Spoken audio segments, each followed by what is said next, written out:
All right, guys. So we'll go ahead and get started. I'm Josh. I tend to help Honor and Zach do this space medicine elective thing. This is our second meeting. Thanks for coming out. For those of you online, thanks for tuning in. Today we have Dr. Nicolas Heft here to come speak with us. So Dr. Heft attended medical school at Florida Atlantic University College of Medicine. He completed a aerospace medicine clerkship at NASA in 2020 and served as the space operations physician for SpaceX in 2021. He's a recent graduate from the emergency medicine residency program here at UT Health, and he is now currently the inaugural space medicine fellow here at UT Health. So thank you, Dr. Heft, for coming out and talking to us. Thank you very much. How's everybody doing? Yeah, so second talk, I understand you had an astronaut talk to you last time, is that correct? What did you guys cover last time? His experience. Okay. Yeah, spacewalks and stuff. Awesome, sweet. So today we'll kind of be discussing some of the physiology and pathophysiology that occurs in space flight. Pretty informal. If you have any questions along the way, just raise your hands, ask. Don't be ashamed. Sweet. So this is Earth. This is us. I think we forget how lucky we are to live on Earth. There's a lot of parameters that are very tightly controlled that make this a very habitable place. Things like oxygen, which is tightly regulated. Things like CO2, pressure, humidity, and temperature. The problem is when you're traveling in space, there are none of those things, and you essentially have to recreate those artificially. Now, traditionally, when you're practicing medicine on Earth, the environment is what we would describe as normal, right? The physiology is abnormal. In space, when you're practicing space medicine, the environment now is abnormal, and traditionally, the physiology is normal. Moving forward, though, in the future, something we're going to have to take into account is that the environment will be abnormal and the physiology will also be abnormal.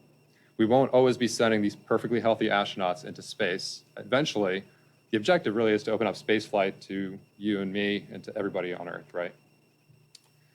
So, as a space medicine doc, you really get to create the environment that you're going to be putting your astronauts in, what equipment you bring, which antibiotics you bring, and you really get to custom create and craft what it is you want to design for that space mission.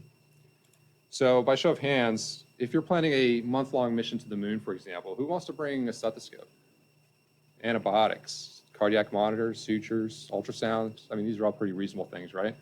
Now, let's see who my ER docs are. Who wants to bring a CT scanner? Now, what if you're told that everything you bring for this month-long mission to the moon has to fit inside that bag? Who still wants to bring the stethoscope? Who still wants to bring all these antibiotics or an ultrasound? Right? You really start to meet some limitations in what you can bring and the equipment you have available. And so one of the trade space analyses that we do is that we actually look at the medical risk and then your overall risk.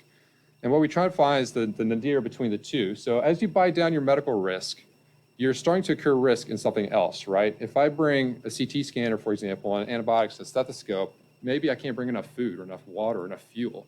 So sure, I can treat whatever's going wrong in space medically, but I'm not gonna have a bunch of other stuff. And so now your overall risk actually starts to go up. And so our job really is to focus and try and find something right in this area there. Another thing we take into account is since you're limited on volume and you're limited on the mass of stuff that you can bring, do you want to bring one big item or do you want to bring 6 small items? Is it better to bring that cardiac defibrillator or is it better to bring, some Levaquin, some Augmentin, maybe a stethoscope and a bunch of different things? So like I said, when you're a space medicine physician, you really get to create your environment.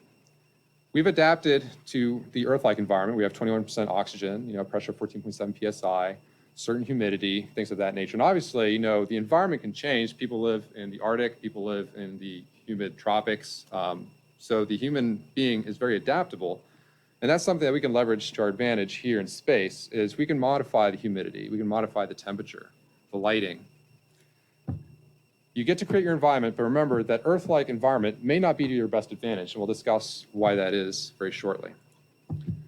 Every value you affect has pros and cons. Do you want a normal pressure? Do you want a reduced pressure? Do you want a higher humidity? Do you want a lower humidity? All of those may be necessary at different times of the mission, for example. So something that we can turn to help guide us is the NASA standards listed here. Now, I just gave the answer away, but what's the pressure on Earth? What is it? 7 14.7 psi, or 760 millimeters of mercury. So to put that into perspective, we live way down here. At about this altitude, you don't have enough oxygen to breathe. At that altitude, you don't have enough pressure to keep your blood from boiling. The ISS lives way out here, so we have to keep humans alive in a very dangerous and hostile environment, right? So we said that sea level is at this pressure. 10,000 feet, the FAA regulates that you have to start wearing oxygen when you're in a plane. You have a pressure of 10.2 psi. 20,000 feet, 6.4 psi. 30,000 feet, which is about Mount Everest, you're down 4.3 psi. So a couple different things happen as you start going up in altitude. To physicians, there's two altitudes that are really important. One is 50,000 feet, and the other is 63,000 feet. Now, at 50,000 feet, you don't have enough ambient pressure to adequately ventilate your lungs, right? So the pressure is about 87 millimeters of mercury, and can anybody tell me why that number specifically is important? Any guesses? You guys covered respiratory. Is it what? Close. You're on the right track. You're on the right track. So the pressure of 87, you have 47 millimeters of mercury for water vapor pressure, and then 40 millimeters of mercury for your CO2. So 40 plus 47, 87, and that is the amount of total pressure in your lungs at that altitude. And it's also the ambient pressure, so there's just no gradient for you to ventilate. So you actually you need positive pressure ventilation to be able to breathe at that altitude so that your lungs can actually inhale the air. The other important altitude is 63,000 feet, and this is known as the Armstrong limit. And this is where the ambient pressure is about 47 millimeters of mercury. And that's important because that's the vapor pressure of water. So as you get to the Armstrong limit, your blood will actually begin to boil because that's the pressure of the water vapor pressure. And so you go from the liquid phase up there straight down into the gas phase, and that's a process known as ebullition. And so that's why high altitude pilots or astronauts have to wear pressure suits to keep from essentially boiling off. Now, there's a famous example of this occurring at NASA actually in 1966 to a gentleman known as Jim LeBlanc. Jim LeBlanc was a NASA scientist who was trying different NASA spacesuits, went to the vacuum chamber, they reduced the pressure to space-like environment, and he's connected by an umbilical. And unfortunately, as he moved, that umbilical became disconnected, and in a matter of 1 second, he's now in space. Last thing he remembers before passing out is the saliva on his tongue boiling off and then falling backwards and everything blacking out. To repress this chamber normally safely takes about 10 minutes. They did it, I think, in 2 or 3.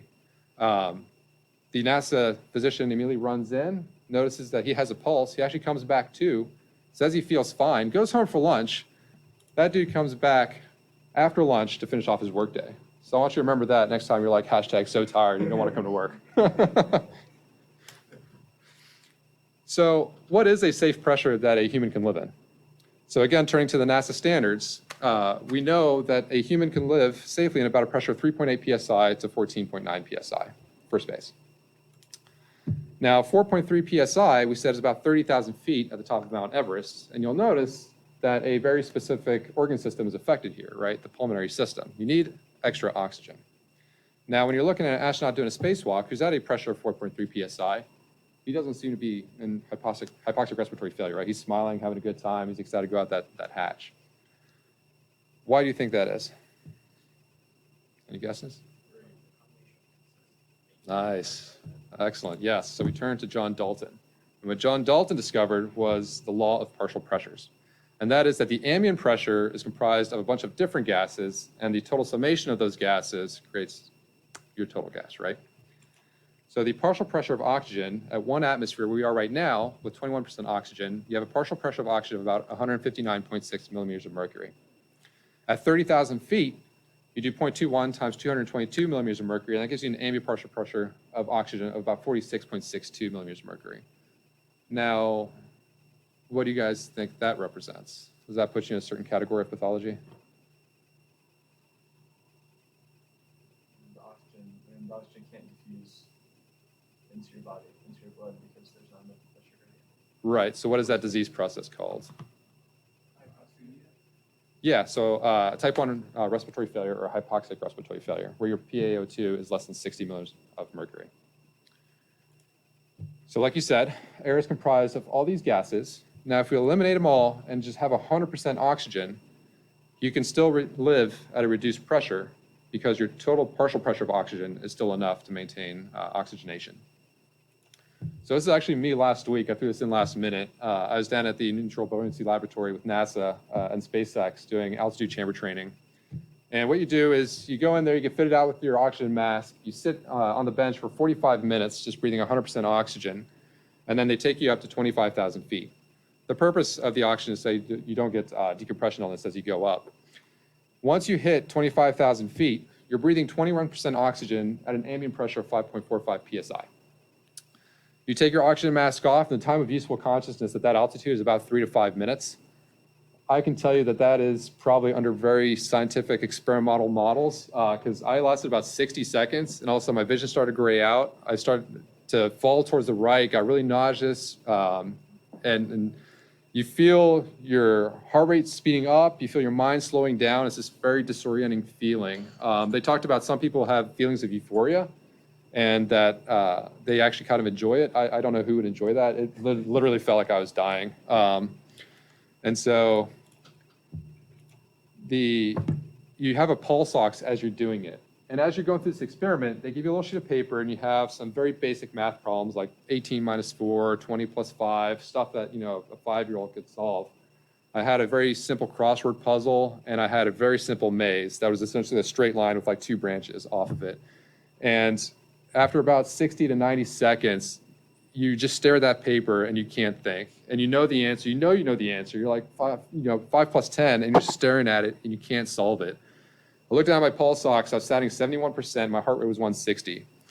Now, if you remember the oxygen dissociation curve, that is a very steep part of the curve. And I was on the bad side of the curve. And if you work in the ER, when somebody starts desatting very quickly and their heart rate goes up, you immediately bring the crash cart in, you say, oh shit, they're about to code. Luckily, I was able to self-rescue. I put my oxygen mask back on, gang loaded my oxygen, and it took about 10 or 15 seconds before my color vision started to come back. I stopped falling towards the right and kind of started feeling better. We had 2 other candidates in the room as well who waited a little bit longer, and they required repetitive prompting of, hey, put your oxygen mask on, you're blue. Put your oxygen mask on. They're like, yeah, okay. Like, no, put your oxygen mask on now. Yeah, just because they're totally out of it. Now you can imagine that if you're flying at 30,000 feet in a jetliner and that happens, that plane's gonna keep flying until it runs out of gas, right? So everybody on board is gonna die. So really the purpose of this experiment is to recognize your symptoms and be able to bring that aircraft back down. Or if you're in space, to be able to fix whatever problem's going on or get your oxygen mask back on so you can maintain consciousness and stay alive. So long story short, the lowest pressure at which normoxia is maintained with a PiO2 of 150 millimeters of mercury at 100% inspired oxygen is 3.8 psi. Now, there's an additional caveat to that is that you need to maintain a diluent gas at about 30%, which means that the lowest achievable pressure now is 5.0 psi. Now, why do we need some diluent gas in there? Any thoughts? What are the main risks with breathing 100% oxygen for prolonged periods of time? Free radical damage is one. Yeah, what else? How about absorption atelectasis?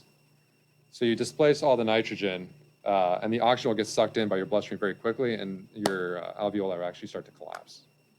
That's why, for example, when somebody has a pneumothorax, we put them on oxygen is to help wash out that nitrogen. There's also another risk that's even worse, and that's fire.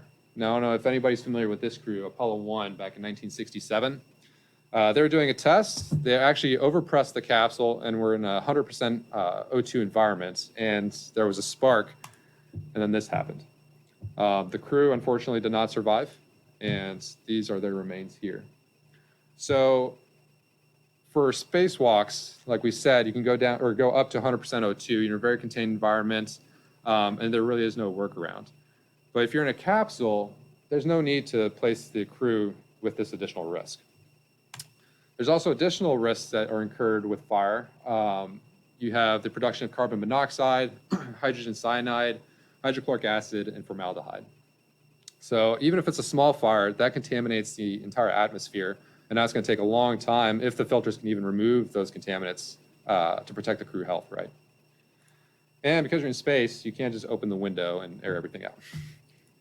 So in picture form, these are the safe limits in pressure that a crew can tolerate here.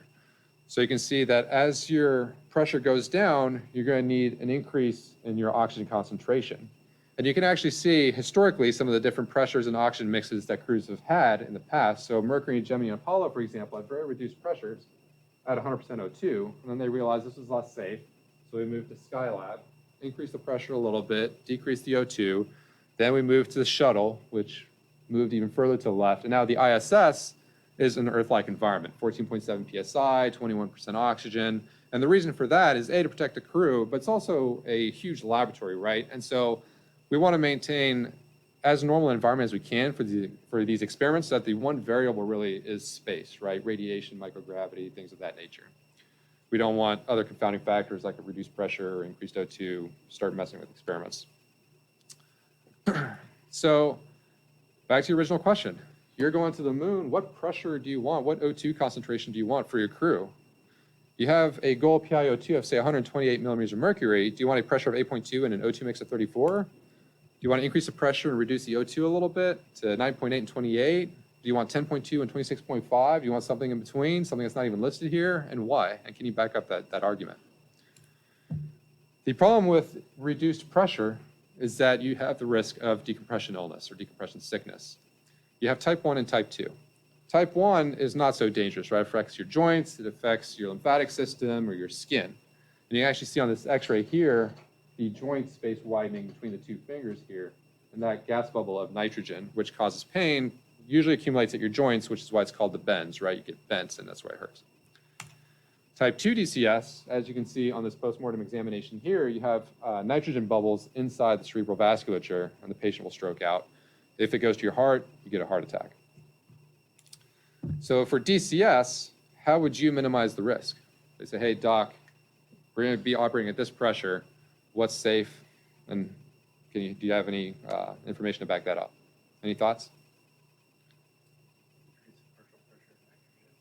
Mm-hmm. Yeah. Any other variables? Who immediately thought of these two equations? Nobody? Okay, well.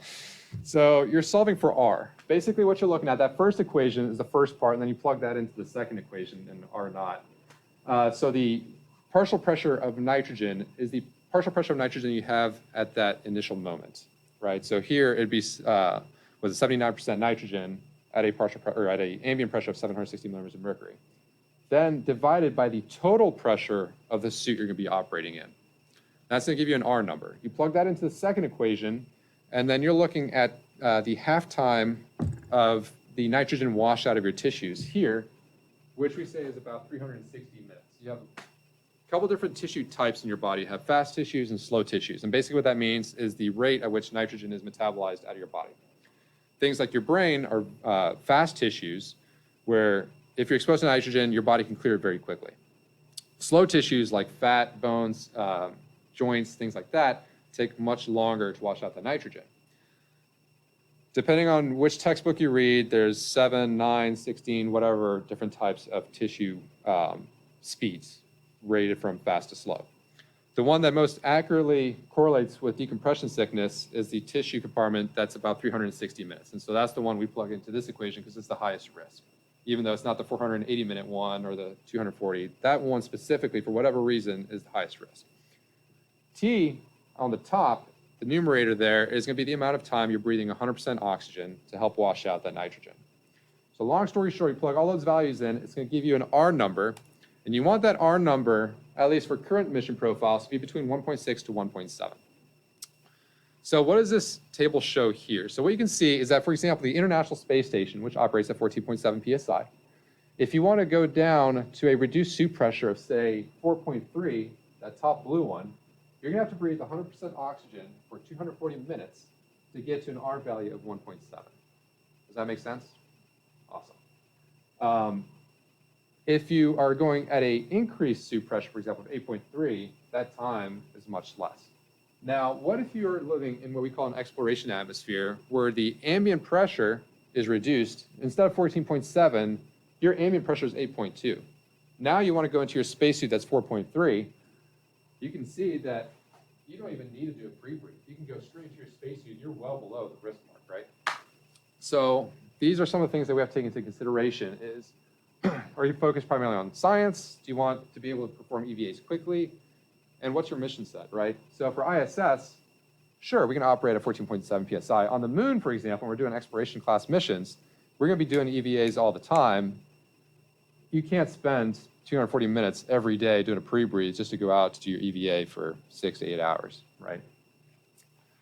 Now, the space shuttle, interestingly enough, actually combined the two of these in a very delicate fashion. And basically what they did is it started off at an ambient pressure of 14.7. And if they were doing a spacewalk the next day, the day before, they would start to reduce the cabin atmosphere slowly to approach more something like this, of this pressure.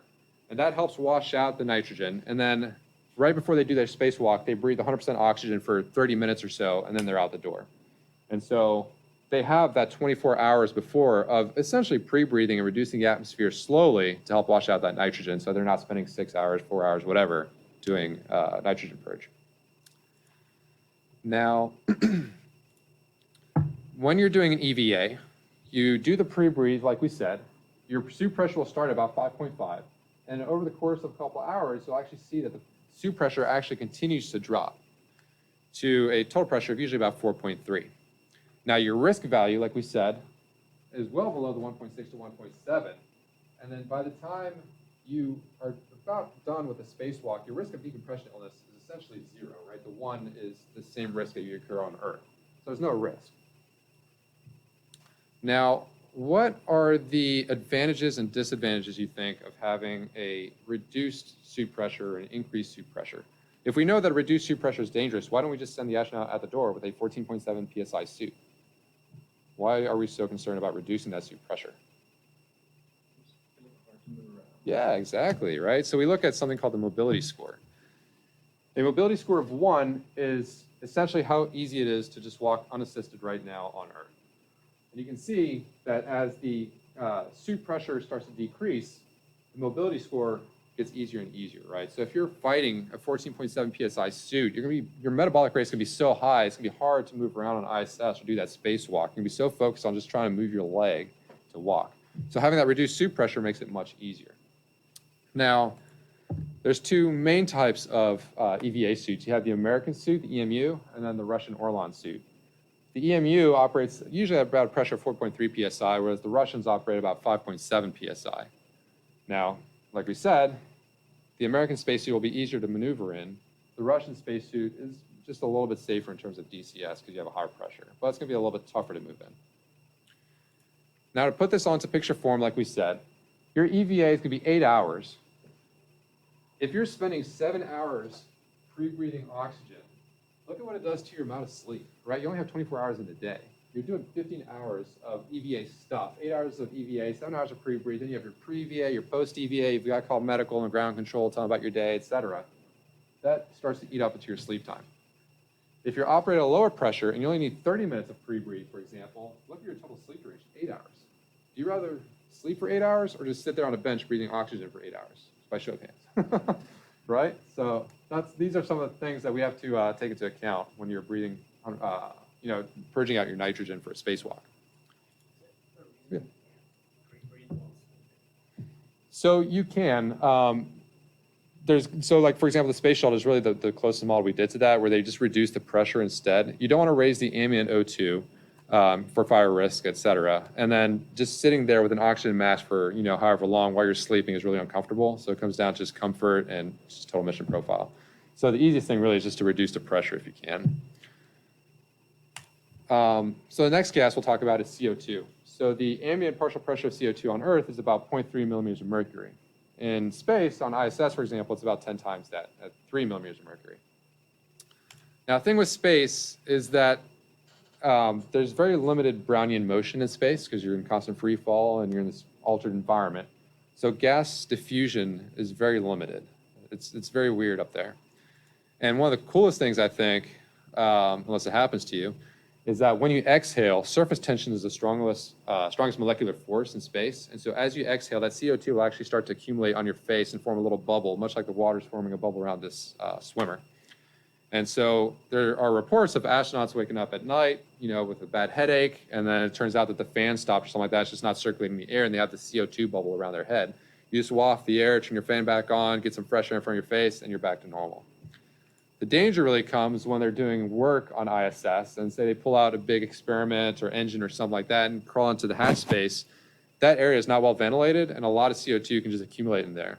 So you go in, you pop your head in to start working on something, and within 2 or 3 minutes, you have this really bad headache. You don't know why. It's because you're just breathing really high concentrations of CO2 in that very limited, very contained environment. Now, the risk is also when you're doing a spacewalk. The CO2 scrubbers, according to one source I read, is about 18 millimeters of mercury per minute of filtration. Now, if that scrubber goes down, you're going to be unconscious within 5 minutes from the accumulation. You'll be dead within 10 from type 2 respiratory failure, which is hypercapnic respiratory failure. If that happens, you have to try ingressing back into ISS to the airlock through that little hatch, closing it off, repressing the chamber so you can get your helmet off to get fresh air before passing out or before dying. Now you can imagine if you're working on one end of ISS and you have to get back to that hatch, it's probably going to take you more than 5 to 10 minutes to get back in, right? So that's actually something that the crews will practice, is rescuing another injured crew member and trying to get them back to the airlock to save their life. Now, we know that there's all this talk about going back to the moon, right? We just launched SLS. I did not include a picture of SLS because I think Saturn V is so much cooler, and I'm just an Apollo fan. So as we get to the moon, you're going to start to sustain G-forces, right? Now, some of the G-forces that we have on prior vehicles, you have the space shuttle, which had usually a peak G-force of about 3. The Soyuz capsule, which is Russian, had a peak G-force of about 4. And Saturn V, G-forces of 5. Or 12 Gs. And what do I mean by that? Well, on nominal ascent and reentry, everything is going as planned. We come down this very soft curve, and you're coming back in a controlled manner. There's something called a ballistic reentry, where you're coming at the wrong angle, and instead of coming in softly, you come in very steep, and the G-forces will go through the roof. And there's actually reports of astronauts blacking out, getting some retinal hemorrhages, things like that. Now, on that topic, back in the 1950s, 1954, John Stapp wanted to see how many G-forces a human could sustain and survive. So they tied him to this sled with a ton of rockets on the back and then launched him. He actually hit a top speed of 632 miles per hour and hit a record 42 Gs. He did black out. He had some retinal hemorrhages, had a hard time breathing for a little bit. But after he recovered, he asked the Air Force if he could go again because he wanted to break the 1,000 miles per hour record. And the Air Force said, hell no, you're crazy. Don't do that. So on the topic of trauma, you're traveling in space. The orbital velocity is about 17,500 miles per hour. As you're going through, because we're humans, we leave junk everywhere we go, and you're flying through this cloud of orbital debris. Things like old defunct satellites, bolts, screws, toolkits. This is actually a picture of the Russian space station Mir that was hit by some pretty serious space junk. Under experimental models, they shot this 1.3 centimeter metal BB at this very thick steel plate. And you can see the amount of deformation here. It went about halfway through, and then you have all this spalling on the backside. ISS walls are nowhere near that thick, right? And we have to take into account the equation for kinetic energy. The mass may be very small, but the velocities are so damn high that you have a paint chip that comes at you, it's gonna go right through you. And you and your little spacesuit are probably not going to offer much resistance to whatever's coming at you. So it's actually this representation of the space shuttle, and these are all the impacts that it would sustain on just 2-week missions on average. You can see the amount of impacts that it would take, which really is kind of surprising that astronauts are not injured more when they're doing spacewalks and not getting hit more. I find fascinating. So you're on your way to the moon. You survive that cloud of space debris. And you're now landing on the moon, and you're going to trade this space this space vehicle for this one, right? And what a lot of people fail to realize is that your spacesuit really is the smallest space vehicle that a human can fit in, right? This thing has everything an Orion capsule has, just in lower quantities, right? You can pee, you can eat, it has oxygen, it scrubs out your CO2. That is the smallest vehicle a human can fit in. So you open the hatch, you start coming down the door, and this is what you see. You're on the moon. But you're not there to have fun, you're here to do science, so you start working on your experiments. The problem is, as you're doing your experiments, this is your field of view, right? You've got that huge helmet, you're limited with your peripheral vision. The thing too is that the center of gravity on these suits was actually very high, and so the astronauts lost their balance quite a bit, and that's why on videos you see them falling over so often. There's also additional injury patterns. You have musculoskeletal injuries, you have nail delaminations, and because you can't wash that well, you have that sweat accumulation, there's a high incidence of fungal infections as well. So a lot of astronauts get athlete's foot. As you are bouncing around on the moon, you have yet an additional risk, and that risk is radiation. Now, there are three main types of radiation that we're concerned about. One is the galactic cosmic rays. We have solar particle events, and then we have geomagnetically trapped radiation within the Van Allen belts.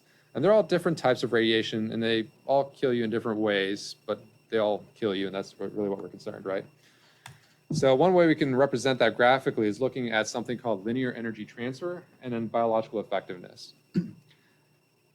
As this particle hits your body, imagine you're getting stabbed by a knife and then it slowly turns into a baseball bat, right? It's going to start slowing down. Instead of cutting you, it starts just pushing and spreading that tissue as it slows down, right? This is represented here scientifically. You can see that it's cutting through you originally. As it starts to slow down, the injury pattern starts to widen up until it eventually stops. You can see different particles at different speeds give you essentially different patterns, but they all kind of look the same, where they slow down and the damage is widest at the most distal portion. On Earth, this is great, right? If you have cancer, you can use radiation. I know your tumor's right there. We're going to make sure that damage is highest at that point within your lung, wherever it is. But in space, when you're walking around, that radiation is coming at you from 360 degrees, and it's just hitting you indiscriminately. And your spacesuit is really not that well designed to protect from some of the higher doses of radiation. So how do we protect astronauts? Do we put them in inflatable habitats that are really well suited and designed to stop radiation? Or maybe we build a habitat under the lunar regolith? Or maybe we just build the base at the bottom of the crater, so instead of being exposed from 360 degrees, they're really only exposed from the top, and maybe that's enough to help reduce the amount of radiation they're exposed to.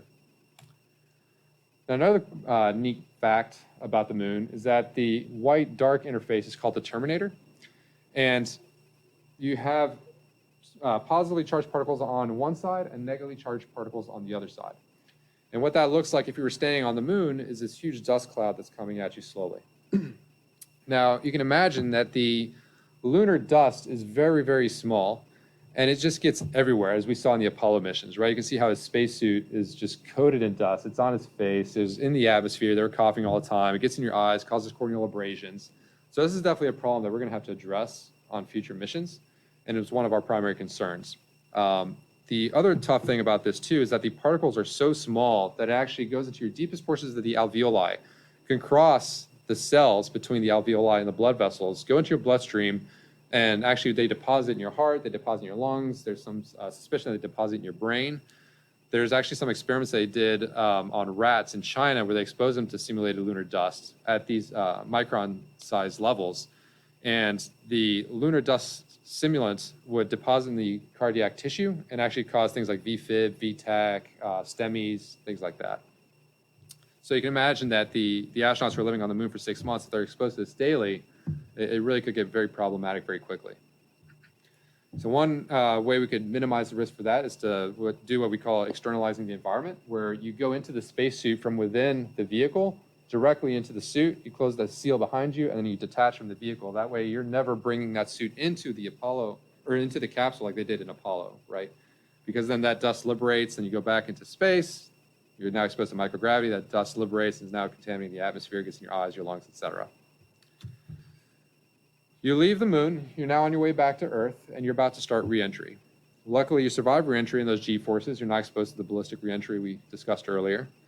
You land in the ocean, and what a lot of people fail to realize, too, here is that when you land on the ocean, the kinetic energy really is very similar to a low to moderate speed accident, right? The capsule is very well designed.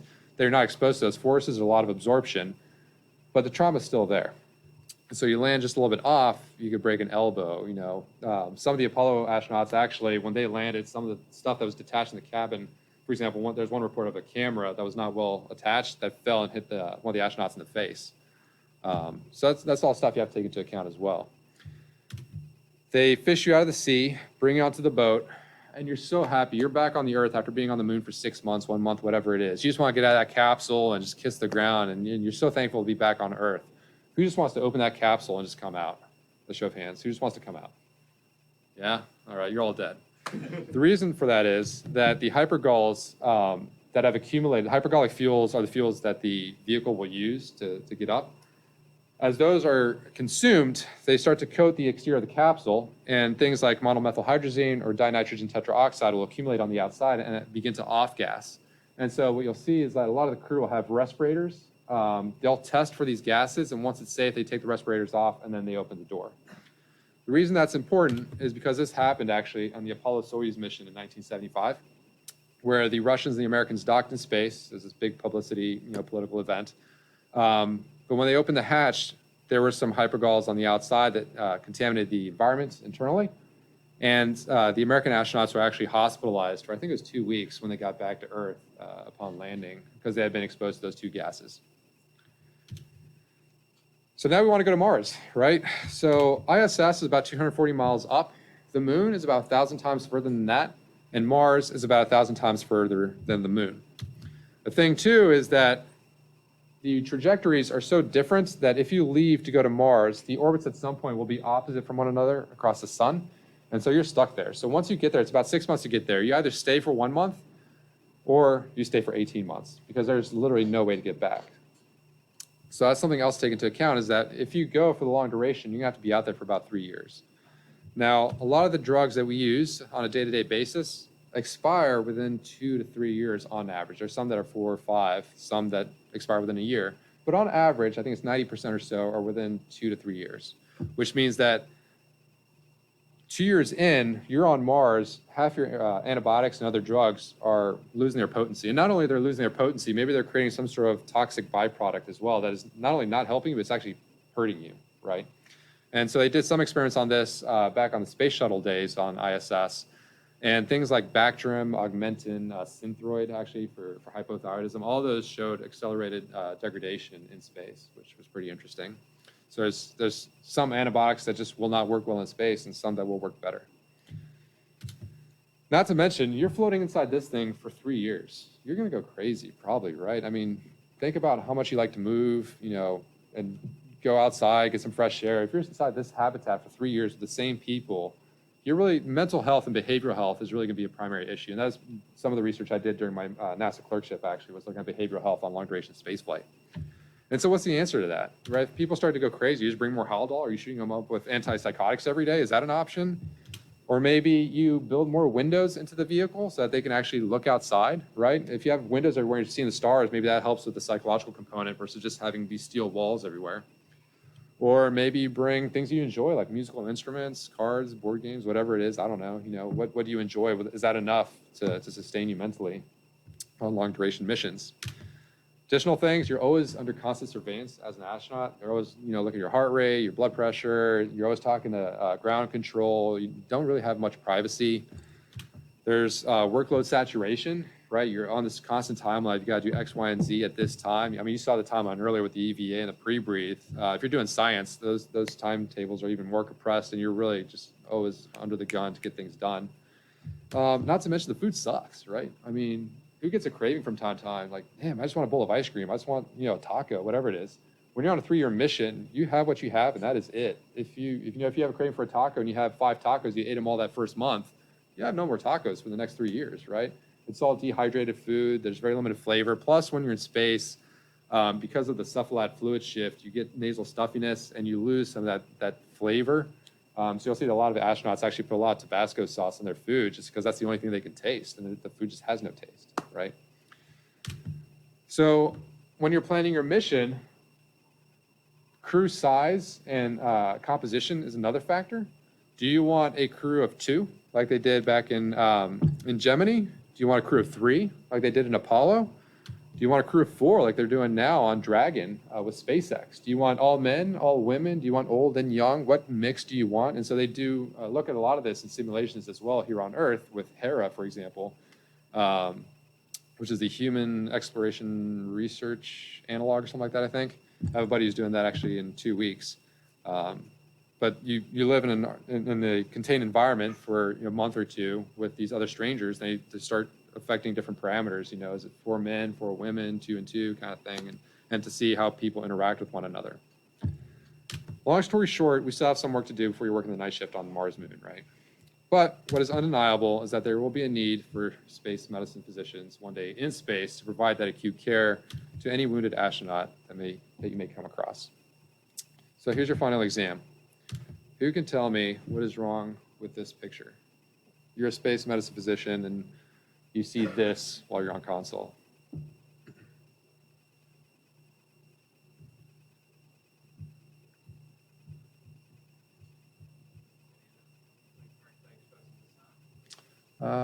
Good guess, but no.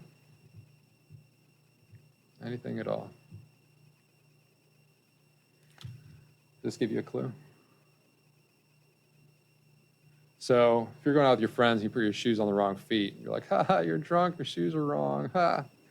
When you're doing 7 hours of pre-breathe, like we said, it takes hours to get suited up. So what does this tell you? That for hours, they had their boots on the wrong feet. What does that tell you as a doc? No attention to detail. Right, they're not paying attention, right? So are they fatigued? Are they getting sick? Are they just overworked? What's going on? Because this is a very serious symptom, right? You had your shoes on the wrong feet for hours and you didn't notice that. Or you're not getting enough sleep. What's going on? And so that's something you have to pay attention to. So this actually was quite a stir when this happened. They're like, what the hell? So here are my references, and the future is ours. So any questions? Thank you. You know what happened to that person? Actually, I don't. No, I'd be lying if I did. I don't think they got scolded. I think it's just like, hey, we need to reduce the workload kind of thing. Yeah. Yes, sir. For surgery in space, how do you account for different blood pressures when you're in stress? So for surgery in space, they've done some analog studies in parabolic flights. And so if I understand your question correctly, like venous blood versus arterial bleeding. So venous bleeding actually is a little bit harder to control in space. And the reason for that is, again, because of surface tension. So if you get a little nick, that venous ooze will start to collect and just collects here, and you can't really see where it's coming from. Whereas the arterial spurt, you can see exactly where it's coming from. And it actually gets away from the field pretty quickly, right? It contaminates the entire atmosphere, but you can see exactly where it's coming from. So if you're doing surgery in space, what we'll need, A, is something to contain any bleeding. And B, because there's no gravity, all the dust that's just laying on the floor is now in the cabin atmosphere, right? So it's not a sterile environment. So when you open somebody's abdomen, you have all that dust and everything contaminating the area. So you really need things they looked at is A, a contained environment to do surgery, and B is laminar flow. And basically you put a little machine and it shoots air very quickly. Like when you walk into a store, like in the tropics or whatever, and there's that air fan in front of the door to keep the bugs out. It's the same thing. It just helps keep the dust out so you can operate within that sterile environment. Does that answer your question? Any other questions?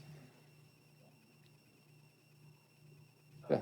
Outside of the physiology, I know there's probably several people in this group that are interested in going down the path that you went down. Could you speak a little bit about how you kind of got to where you are now?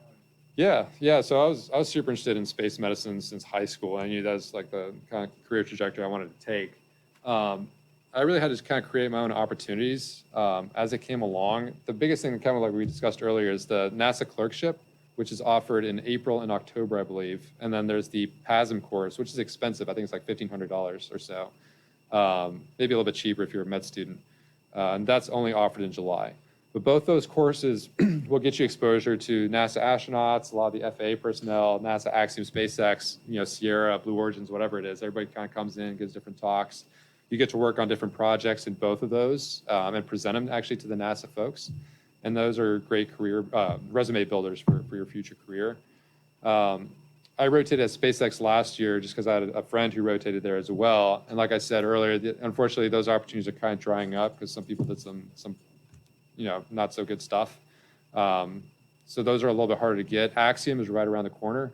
I would reach out to them, and they're working on some really cool stuff right now on the next generation spacesuit. And I'm sure there's some great opportunities to rotate there as well. Let's see. Oh, you could reach out to the Neutral Buoyancy Laboratory too. That's what I did actually 2 years ago, right before COVID hit. Is I reached out to Dr. Sanders, who was the medical director there at the time, and said, "Hey, listen, I'm really interested in space medicine. Can I just come down and shadow you for a day?"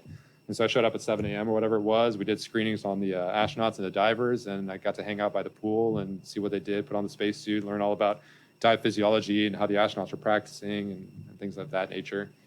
But it really comes down to just being hungry and seeking out the opportunities. Unfortunately, there's no good path into space medicine apart from finding your own opportunities, with the exception of the clerkship and PASM course. It's just really just reaching out to some of these commercial space enterprises and being like, "Hey, I'm super interested. Can I come rotate for a month?" kind of thing. Yeah. Any other questions? Awesome. Well, thank you so much. Cool. Go enjoy lunch. Yeah.